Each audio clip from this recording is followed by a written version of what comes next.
Okay, crisscrossing the country. Let me take you to your home region before we move on to the discussion. The Dr. Baumia is currently in the Volta region.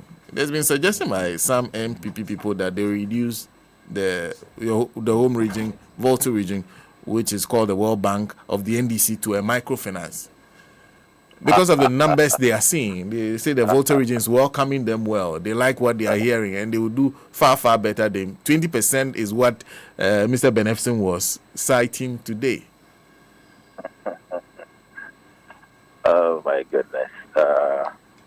People won't stop tickling themselves and laughing.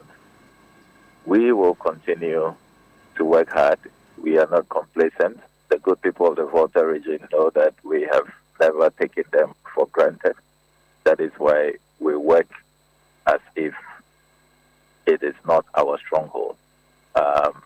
You know, Senna, that some of us are consistently on the ground with our people.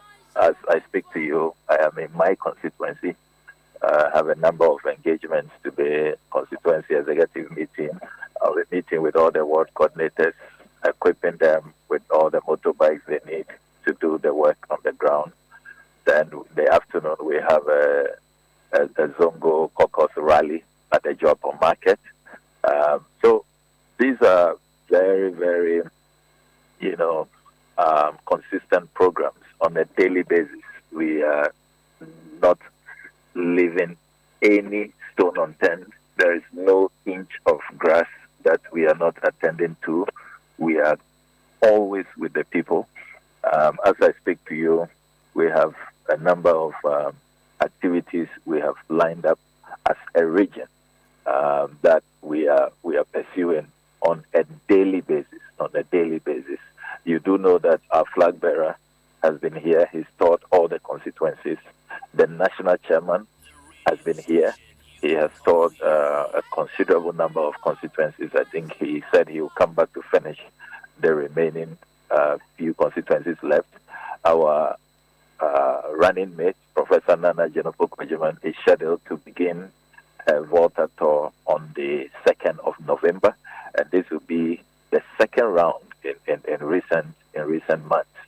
So you can tell that this is not a constituency or a region we have forsaken. None of the constituencies, none of the 18 constituencies in the Volta region have been abandoned by the NDC. So they can continue to bus people. What happened in Northtown, for example, was a situation where they bus people from Esojaman and other adjoining constituencies and then brought them in to deceive those who are watching that they have mobilized some crowd. And then suddenly we are hearing now that, and this is the first time we are hearing this, Dr. Baumia announced that Samira Baumia is from Northtown. We are hearing this for the first time. But for this campaign season, we never knew that she is from Northtown. We are hearing for the first time that she is from Japan Zongo. So they are engaging all kinds of very, very ridiculous claims. They are making all kinds of bizarre projections, 20%, 30%, some of them even say 40%. But we know that the actual result is what will be declared after December 7th. And the work we are putting in, campaigning like we have never, ever done, that is what is going to produce the results. And you see, I would have thought that when they come to the Volta region, they will have been able to show that the people of Volta region will promise you a stadium. This is it. We are coming to commission it. Nothing of that sort. People of Volta region will promise that we will complete the Eastern Corridor Road, which President Mahama started. They haven't done that. People of Volta region, these are your Agenda 111 hospitals, which we promised you. So these are the hospitals. There's nothing to show. People of Volta region, these are your share of the $1 million per constituency, or the one district, one factory. To the contrary, factories have been collapsing under their watch. If you come to my constituency, Aveime Rice has collapsed. This was a very vibrant rice producing factory. The workforce was over 800. Everybody has been laid off. You go to Japan Textiles, also in my constituency, it has collapsed under their watch. These are factories we supported. I remember President Mahama consistently giving them all the support they need, cash injection, making sure that they have all the favorable environment to thrive. Today, the people who said they are coming to do industrialization to make sure that we have additional factories in every constituency, they could not even maintain the factories they came to meet. So it's not about just empty talk. Look, the people of the Volta region know that the only time they had a university was under the NDC. And God bless Professor Mills for the vision. He came up with the idea that every region in Ghana should have a public university. And his successor, the ever faithful and diligent President Mahama, continued with the vision of Professor Mills and commissioned it in 2012. Now, as we speak, the Volta region has the University of Health and Allied Sciences. And if you read the 2024 manifesto, we are talking about expanding the university to have satellite campuses across the region, from Hohoi to Northtown to Keta to Anglo, so that we expand the space, because it's a niche university. We need more public health practitioners, we need more doctors, we need more epidemiologists, and there's no university in the country that has that kind of, competitive advantage, that specialization, which UHAS has. The people of the Volta region know that the only time that they saw a massive expansion in secondary education was when the NDC was in power. The E-blocks all over. The Volta region had 11 completed E-blocks across the length and breadth of the Volta region. The people of the Volta region know that the only time they received serious attention, so far as the Eastern Corridor Road is concerned, all the way to the Dodi Papaso enclave, was under the NDC. If you look at what the Volta region has benefited under the potable water distribution, rural electrification, it's been massive, massive. Look, my constituency alone, when I was coming in as a member of parliament, electricity coverage in Northtown was below 70%, just around 63%. Now, as we speak, it's hovering around 95%. There's just a few of the island communities, they're very, very difficult to reach areas. I mean, only the NDC can do that, and only the NDC has done that for the Volta region. So, if you look at our track record, including the whole airport, for the first time, the Volta region getting an airport, never happened. Never. I mean, many people didn't even think that they will be seeing an airport in their lifetime in this region. We have it, thanks to President Mahama. Then you read our 2024 manifesto, and you see that the Volta region is so special to President Mahama and the NDC.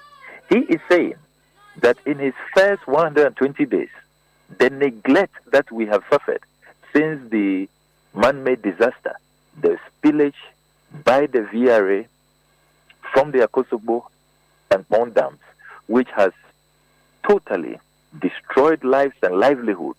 As I speak to you, more than a year, there are over 3,000 people still living in tents. Will you believe that? More than a year. It is only the NDC manifesto that addresses this issue, where President Mahama is saying that in his first 120 days, he will ensure that the processes to compensate and resettle these spillage victims is commenced in earnest. You don't find that in the MPP manifesto. The MPP has not apologized to us for the neglect and for adding insult to injury when President Akufo-Addo came here and told us that we don't vote for the MPP. If it was about how we vote, he won't come here. I mean, such an insult, such insensitivity, such inhumanity, So this party will be punished. The people of the Volta region are rather waiting to punish the MPP for what they have done to us, the destruction they have caused, the devastation they have caused, the total dehumanizing treatment that they have subjected people who have done no wrong, who do not deserve this kind of treatment. So you wait and see what will happen on December 7th. These vast crowds from outside the region that they are using to deceive people who don't know what is going on the ground. Just wait, my brother. You will see on December 7th the real situation. Are you aware, Sana, that if you look at the MPP primaries, you analyze the MPP primaries, are you aware that Dr. Baumia lost in the Volta region? That was a vote of no confidence. It was Kennedy Ejapon who won. And when you talk to a lot of the MPP delegates here, they say that the MPP has neglected the Volta region. The MPP has been unfair to the Volta region. And that is why they punished Dr. Baumia in the primaries. Because Baumia and Akufo-Addo are the same. A vote for Baumia is a third term for Akufo-Addo. That is why Baumia lost miserably in the Volta region. So how can somebody who his own party members have rejected, they voted massively against him? It was Kennedy Ejapon who won in the Volta region. How can this person suddenly claim that all of a sudden the Volta region is behind him and is going to be voting massively for him when he couldn't even win in his own primaries? His own MPP delegates are totally livid. They are so upset about the neglect, the cruelty, the sheer wickedness that the people of the Volta region have been subjected to by the MPP. So, Sana, you wait and see. Okay. A few things. No, first, let me move on to your current issue. You are one of 3 MPs who are pushing a private members bill for the repeal of LI 2462. That's the story that's making the rounds. Are you part of that process? Yes, that is an accurate reportage. 3 of us, on behalf of the caucus, have decided that there is the need to show urgency. Parliament cannot abdicate. We face an existential crisis. As we speak, all our rivers except the Volta River, where I am now, all of those rivers are gone. As chair of the Assurances Committee, I led committee members. We went around the country to collect samples because we wanted to see things for ourselves. And we were so traumatized at what we saw. And we brought those contaminated samples to our hearings. Everybody saw them. So there is the need for urgency. We must stop the mass murder which these illegal miners who are really having a field day. President Akufo-Addo put his presidency on the line. It turned out that it was just as usual, scamming the country. Empty political talk. No fidelity, no truth, no respect for the people. Just tell the people what they want to hear and then encourage your party folks, the Wuntumis and the Isaka Wudu, Saudu Isakas and all these parliamentary candidates, regional ministers, and we've seen them, DCs. I've published a list. You followed one of my exposés. DCs who have gone for licenses and who are neck deep in this whole Galamsey menace. So, considering the fact that 2 weeks since Parliament was reconvened, the assurances that government made to organize labor, we thought that the first day we went to Parliament, this repeal of LI 2462 will be laid. It has not been laid as we speak. And as conscious members of parliament, determined not to betray the Ghanaian people, to let the people down. We are not just going to sit aloof and wait for this government that has no commitment in resolving the crisis. They only pretended to want to act again after civil society, organized labor threatened mass strikes and said that they were not going to accept this anchor. And so they had to pretend that they were solving the problem. So we are saying that we will no longer wait for government. We have initiated a process. This has been duly submitted. It's been acknowledged by the Right Honorable Speaker, and we are going through the motions. If at any point in time our colleagues on the other side, the majority decides that they will at least wake up from their slumber and put in some modicum of effort to save lives, to save our environment, to stop the degradation, and they decide to join hands with us, why not? We are willing to work together on this matter, but we need to take steps. I mean, we cannot just sit aloof and keep waiting for a government that says, I'm bringing it, but it's never arriving. Even if the lands minister or the environment minister or whoever is now acting as secretary to the president decided to walk from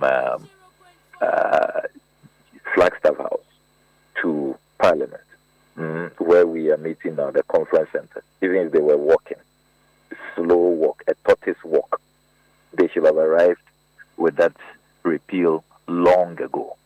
So we have decided to act because we are not seeing any commitment on the part of government. Because if government does that, I'm guessing that would have been a faster process if it was led by government. Why will it be a faster process? Because that would have been a much more simpler and straightforward. Because now you have to do a private member's bill. Well, I get you in terms of, if we were just going for an outright repeal, yes, you have a point there. But remember that this process can also be expedited. And considering the fact that there is just no time, forests are going. I mean, remember that 2462, this LI, allows for mining in forest reserves and other, ecological heritage sites, places that we should just conserve and not destroy, including Ramsar sites and places of immense ecological value. All those places, the president can grant permission that it should be used as a mining enclave. So we are determined to expedite the process, and I do hope that we will not face any impediments. But you see, the way to look at it, Senna, is that we've been waiting for 2 weeks. If we had known that they would not be sincere, we could even have started this on day one, and we'll have made progress. What do you prefer? We keep waiting only to find out by December 7 that we have been deceived again, just like when the president said, I'm putting my presidency on the line, and nothing happened. So it is better. Yes, you are concerned about what will be faster, but waiting cannot be the option. That certainly is not a fast option. So we are deciding to abridge time by acting. And I'm wondering what stage of the process you are at. Oh, very early days yet. So we have informed the Right Honorable Speaker. We have presented it to the legal department, and then the legal department is sending copies to the Environment Committee. We are waiting for the Environment Committee to invite us to make a presentation before them. So we've activated the early processes, and at least we have the acknowledgement. And so we are waiting now to commence the engagement with the Environment Committee. Then it will be brought to the plenary for the whole House to have a say.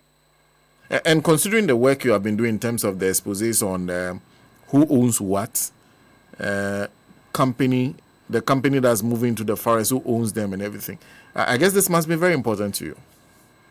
Absolutely, because the exposés show that a lot of licenses are still being issued. The last time I noticed that there's one individual who has been given over 100 licenses, and he's another Kusibuatin character. He has a passport which says that he's Isaka Awudu. Then he has a driving license which says he's Awudu Isaka, which allows him to then get two different things, which he has used. And, interestingly, on October 10th, the day the president was meeting organized labor, they were busily issuing fresh licenses to that guy. All the 11 licenses they issued on that day went to the same guy with different companies. He thought that we wouldn't know, we won't lift the veil and know who the owners are and who these things belong to. So the same guy who has over 100 licenses issued over the last year. Over 100? Over 100, yes. And they are still issuing like there's no tomorrow. He got 11 one day. Then that's in October. In September, he had another 23. And then if you add the previous, from the beginning of the year, he's been giving over 100. So when organized labor, everybody is saying that, look, we are in a crisis. Stop issuing licenses. They won't stop. And how come these licenses are all going to the same person, the same cabal? And you look at the location, it includes forests. Forest covers are being affected. So we cannot wait any longer. We must repeal this LI, and we must make sure that what is left of our forests is protected, and then begin the effort of reclaiming and restoring the river bodies. So if you look at the work we have done, if you look at how this government has issued more licenses than any government in history, you know that when we expose them based on data from their own website, the Ghana Mining Repository, which is manned by the Minerals Commission, they put their data there, their own. When we exposed them, did the analysis, and it was clear that they have issued over 1,600 licenses more than the previous government. They then came up with some numbers trying to distort, saying that President Mahama had issued more licenses than President Akufo-Addo. When they appeared before us, the Assurances Committee, we asked them for a breakdown. Will you believe we gave them a deadline of 14th October? We are still waiting. They have not been able to produce the breakdown. And from the Minerals Commission? From the Minerals Commission.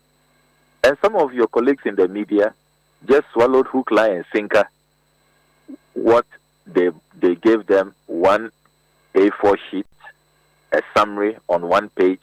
We just had numbers. Oh, President Mahama, 1,400. President Akufo-Addo, 1,014.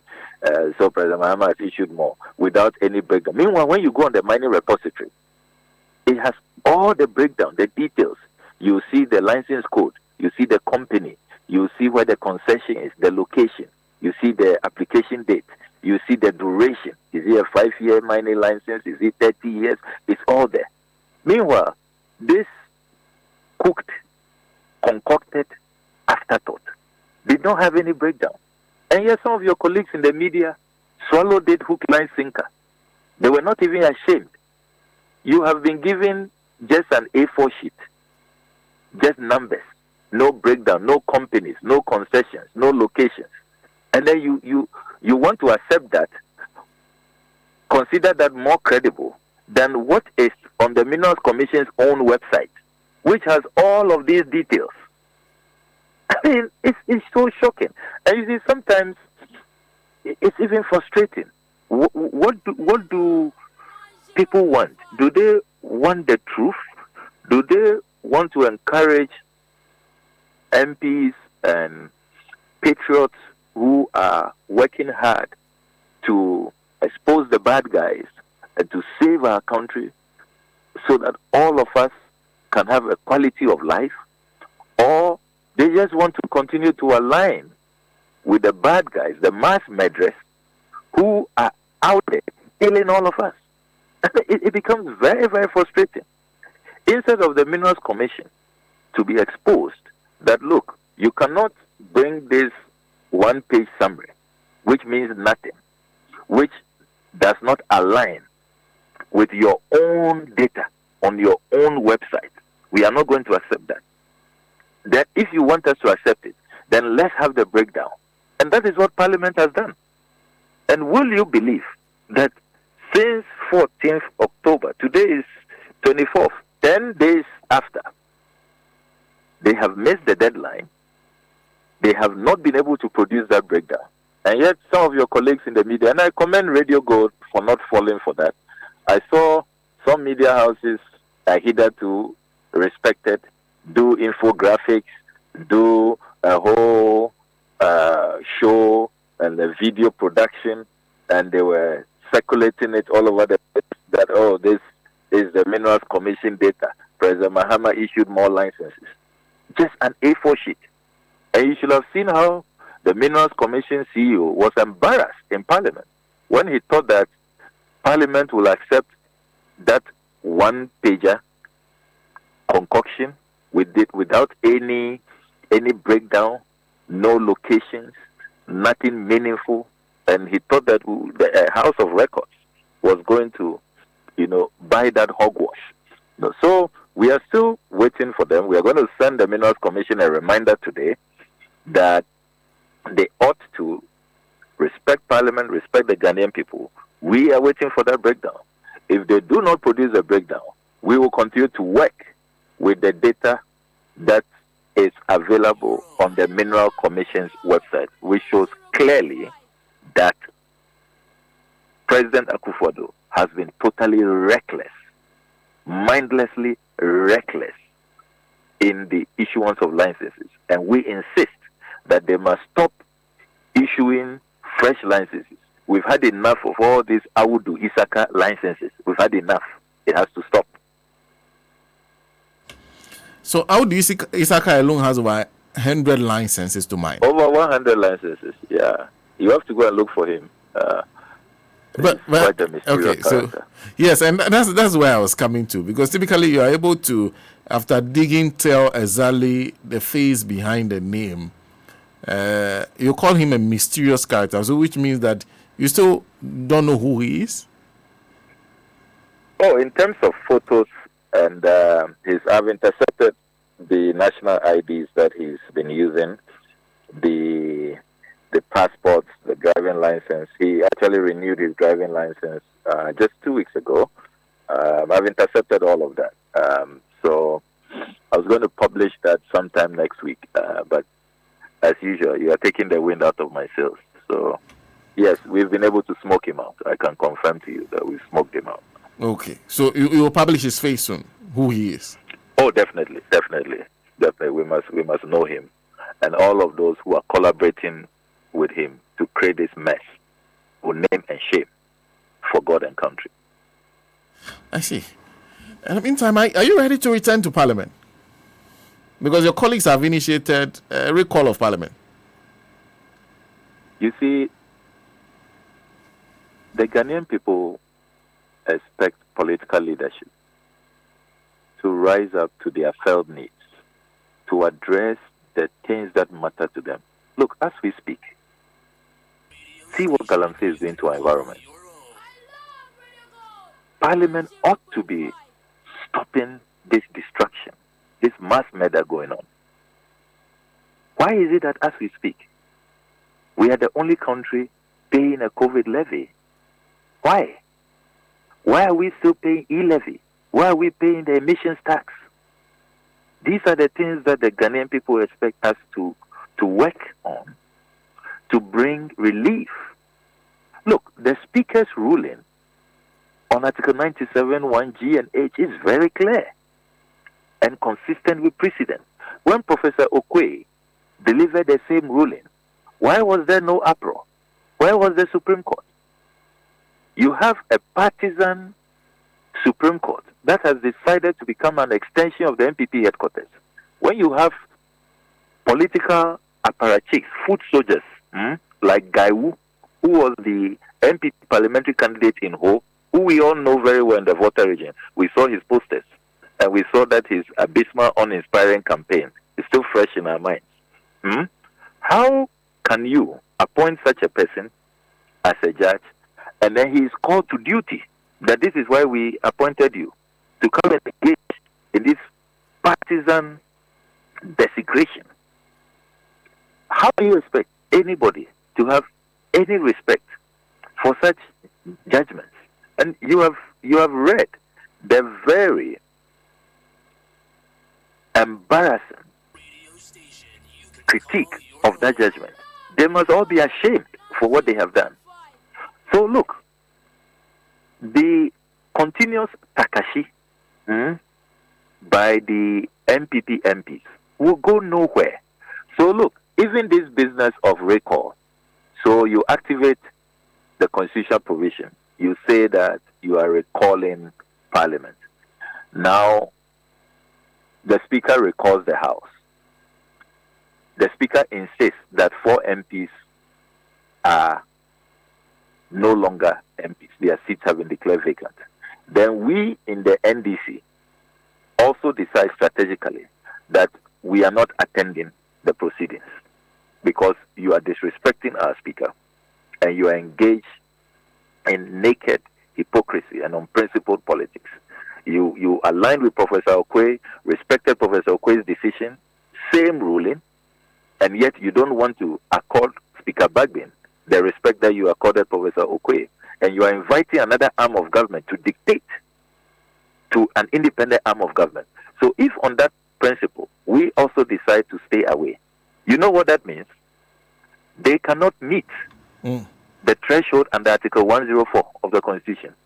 Article 104.1 is very clear. To take a decision, half of members must be present. The Speaker is going to insist that 4 of your 4 are out, so you don't have 138. You don't have the half to take a decision because NDC MPs have boycotted. So what then have you achieved? This recall will mean nothing. You just have wasted taxpayers' money. So, say there's no quorum to take a decision. Article 104 has not been met. So everybody go home. The House is dissolved again. It's adjourned sine die. So how many times are they going to engage in that recall? So doesn't it dawn on Afenyo Martin and colleagues that the only way forward is for maturity, adults in the room, to sit up and say of gymnastics. Let's hypocrisy. Let us respect the Speaker's decision and let us come together and work as a parliament to resolve the germane issues, the matters that are of concern to Ghanaians. Let us work on those matters. That's the only way forward. But if you engage in all of this Takashi politics, then we are also going to stand up to you. We have every right to fight, especially when we are fighting for right. We are fighting to make sure that the laws are respected, that the Speaker's ruling, which is consistent with precedent. And you know, Parliament works largely on 3 principles: the Constitution, the standing orders, and then the conventions that are established by previous speakers. That is what guides, that's what undergirds decisions in Parliament. Those are our pillars, the 3 cardinal pillars: Constitution, standing orders, precedent, the convention. So the Speaker has complied, has been very consistent, and you don't want to respect it. We all came along with Professor Okwe's decision. How come with Speaker Bagbin's decision? And we all know, I bet you, Senator, you know, in your heart of hearts, that if this decision by Speaker Bagbin did not affect their majority status, if we didn't have a hung parliament where this affects them, they are no longer majority. Or if the MPs who have defaulted, who are clearly in violation of the Constitution, if they were all on the NDC side, I bet you Afenyo Makin and this Supreme Court will have been hailing Speaker Bagbin. This is the same speaker who declared the majority because the independent MP, Honorable Isiama, said he was going to work with the MPP.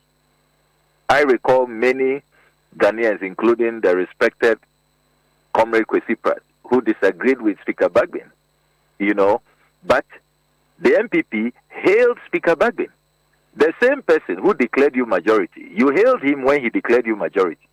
Now he says that based on the conduct of your own MPs, you are minority. And indeed, he has been fair. There's one, as God will have it, is not only MPP MPs. This also affects an NDC MP, Honorable Aka.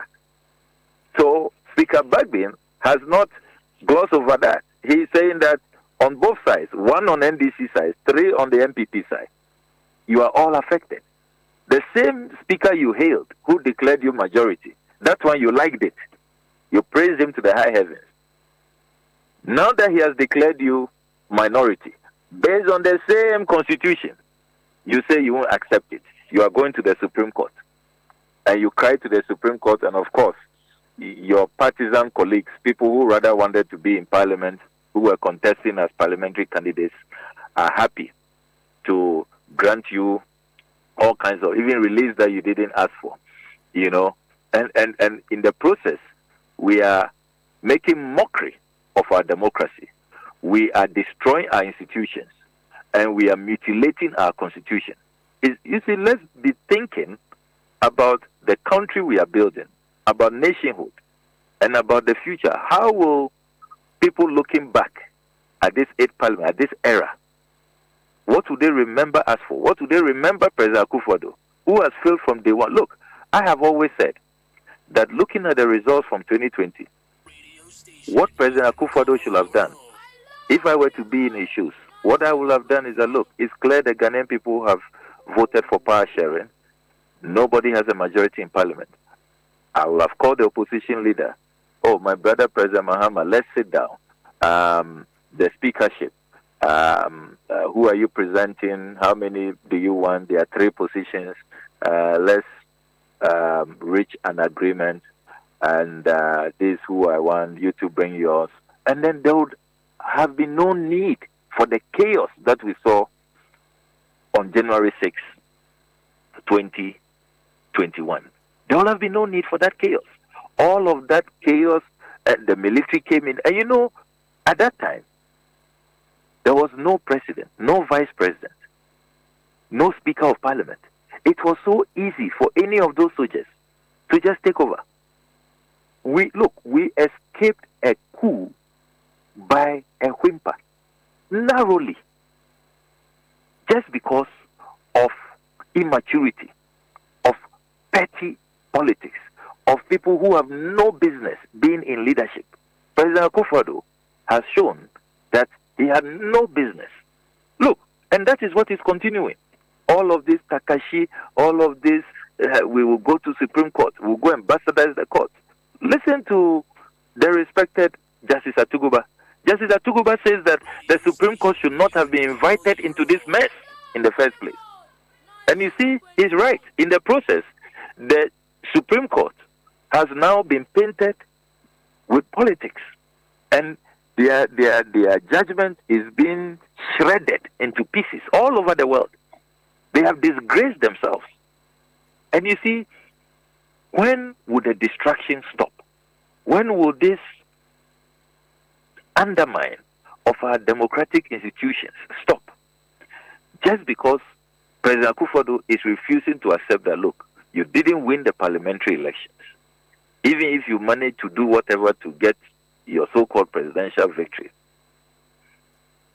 it behoves on you to show leadership, to show maturity, and to sit down with all sides so that we can build consensus. That's the way to go.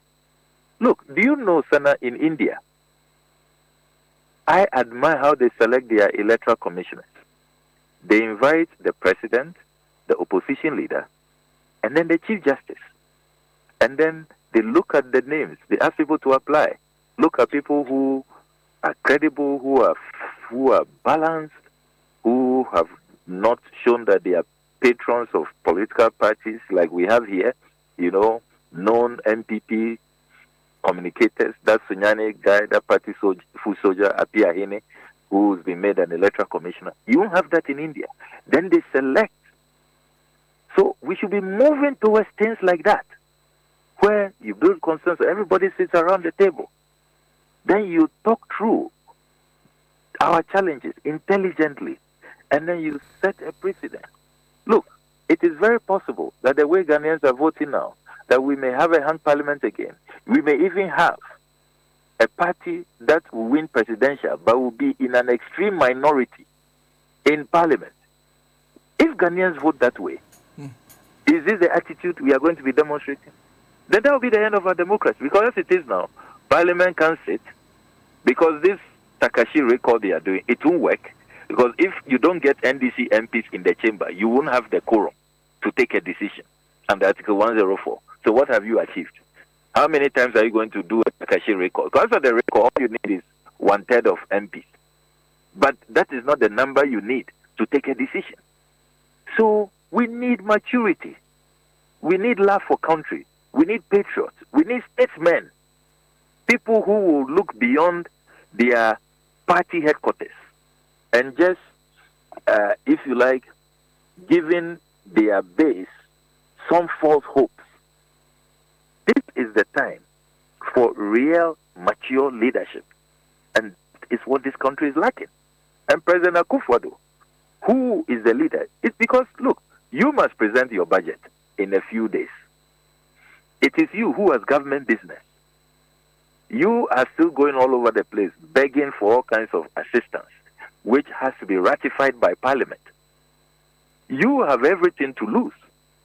And yet, you are refusing to be mature, to be conciliatory, and to invite people to the table. It's incredible. It's incredible. How did Ghana get this reckless leader? He thrives in chaos. The more confusion, the better for him. So he's asked them to go and activate recall. I mean, what does that mean? What is that going to achieve for you? Recall of Parliament. You think that some of us are going to sit in Parliament to give you a quorum when you are disrespecting our speaker? You think that's going to happen? I mean, let's get serious. Well, let me conclude then by reading to you a story from the Chronicle newspaper today. Paragraph 3 of that story. The story is headline, MPP blows cover of NDC secret plans. Paragraph 4, I believe, says, quoting from portions of the said document titled Winning 2024 and Beyond, a comprehensive NDC strategy, Richard Ahiagba indicated that the NDC had a plan to frustrate the government by exploiting parliamentary dynamics with Speaker Bagbin as an ally to block key government policies and revenue measures. That you are operating by a playbook. That is the allegation they are making. And they have that playbook. And part of that plan is what you are executing in Parliament. That was from a press conference held by Mr. Richard Ahiagba yesterday. How do you respond to that? So ridiculous. And he says exactly what? That he has in his possession a document he says is called Winning 2024 and Beyond, a comprehensive NDC strategy. And that is the playbook that is determining your current strategy. And that strategy is to frustrate whatever they do in Parliament. And what is happening in Parliament is part of that playbook. So we ask the MPs to go and contest as independent MPs, and the independent MP to switch to MPP. We asked them to do that, and how much did we pay them to do that? They really give the NDC so much credit. And it's good. It's good when your opponents, think that you can even change a man into a woman. And Richard Anyagba believes these things and goes to hold a press conference that the Honorable Isiama, the second Deputy Speaker, he is now part of our playbook. He takes instructions from us. And I hear that I'm supposed to be one of the authors of that strategy. And the Honorable Isiama listens to my instructions. We direct them that abandon your party, go and contest as independent. And then we also told the now minority chief whip, Anodompre, that he should take them off their platform when they file. And we are the ones who are preventing Akufo-Addo from showing maturity, from reaching out to the opposition leader, President Mahama, and seeking rapprochement, as any mature, wise statesman will have done. We are the ones preventing all of this from happening. Wow. Clearly, these guys have no business being in the leadership of our country. We should never have put all our resources in their care. They have absolutely no business remaining at the Flagstaff House. And the earlier we boot them out of office, the better. Because with that press conference and the things they are saying, they are now blaming us for their gross negligence, their gross ineptitude, their total confusion and disarray that they find themselves in as a party. They are blaming us for that. It's incredible.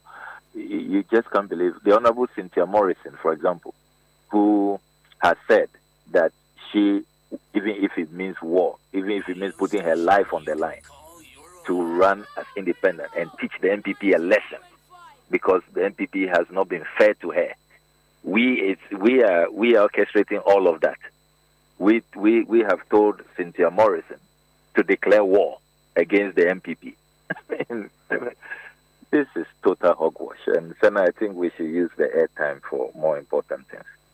Including the fact that one of your constituents is Second Lady Samira Baumia. I'm surprised you had problems, because if he comes on Joapo, you should have had Mr. Ibrahim Mahama brought some tracks to your constituency. You should have like 30 of those tracks from the Second Lady. Can you imagine, Sana? I mean, if we had known all these years that we had such an eminent, that Northton has produced a Second Lady, we would have gone to beg her to come to our aid. And all these years, people are living in tents. Their houses have been demolished by the spillage. She didn't know. She couldn't come and help her fellow constituents. Incredible, Senna. Incredible. I mean, what people will say for power, Oh, my goodness. Thanks for making time to speak to us. Thanks for making time to speak to us. Always welcome, Senna. Yeah. Always welcome. Honorable Okudzeto Ablakwa is Member of Parliament for Northong, joining us this morning for a conversation. He's one of 3 MPs who have essentially, like he said, these are early stages of the process, but we can't wait. In fact, we can't wait when it comes to 2462. That LI that allows access to our forest reserves. Our forest reserves are very, very important for the sustenance of the life within this. Within our territory, within Ghana. We need those forest reserves. We need those water bodies to thrive.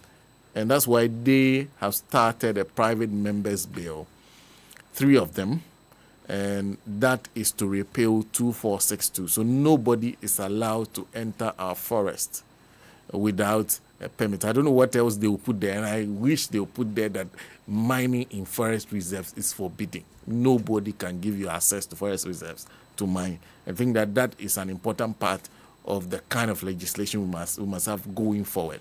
We can't mine everything. Do we have to mine everything that we have under our soil? Why?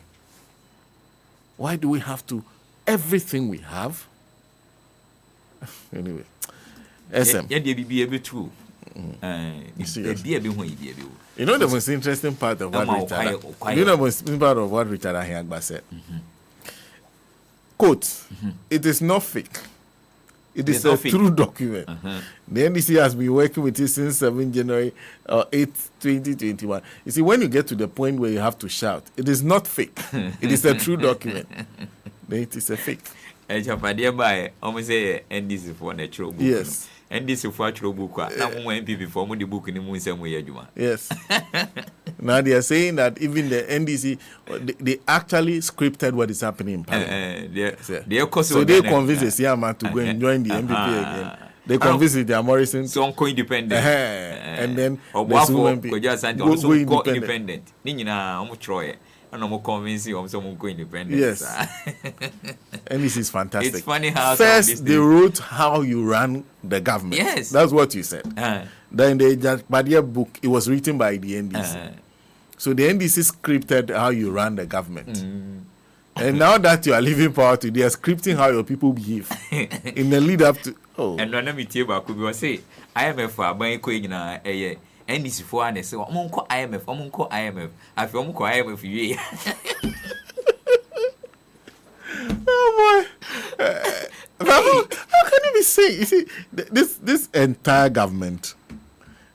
Sometimes when people open their mouth, you ask themselves whether they. You see, Mr. Hayagba, I was wondering if he read through the statement well and thought about how it will sound to right-thinking people like that. Like somebody will listen to you, how they will think. Because for you to say, he said, go to IMF. IMF. Sound no more agenda.